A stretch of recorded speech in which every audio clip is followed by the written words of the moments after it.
It's a budget without vision.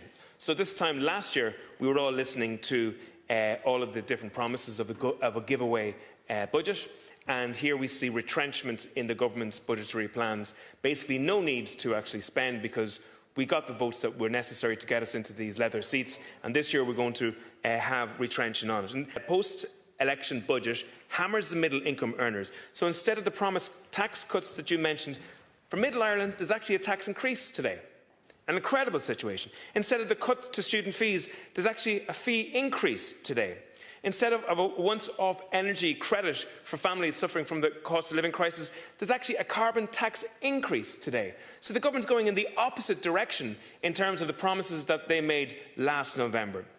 And here's one of the biggest problems of the actual government itself. The government is one of the key drivers of the cost of living crisis. Last year, the government took in €4.1 billion on fuel taxes, the highest ever in the history of this state, in the jaws of a cost of living crisis.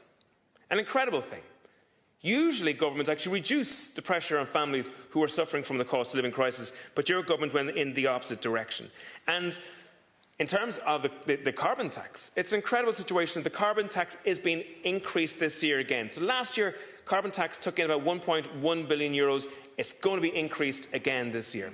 And the government says, well, we've no other option. We want to change people's behaviours around climate change. But there's more than one way of changing people's behaviours. You don't need to use a stick all the time to change people's behaviours in terms of climate change. People are crying out for public transport, but they can't get it in the local communities. I'm from a constituency where the government promised a rail line for the last 20 years. It's still not in place. People would love to ditch the car and get into the train to get to work, but the government won't provide it. People are crying out for solar panels, but it's cost 10 grand to put solar panels on your roof. People are looking to get their house deep retrofitted, but it can cost 30 to 40,000 euros to get that deep retrofit in their homes.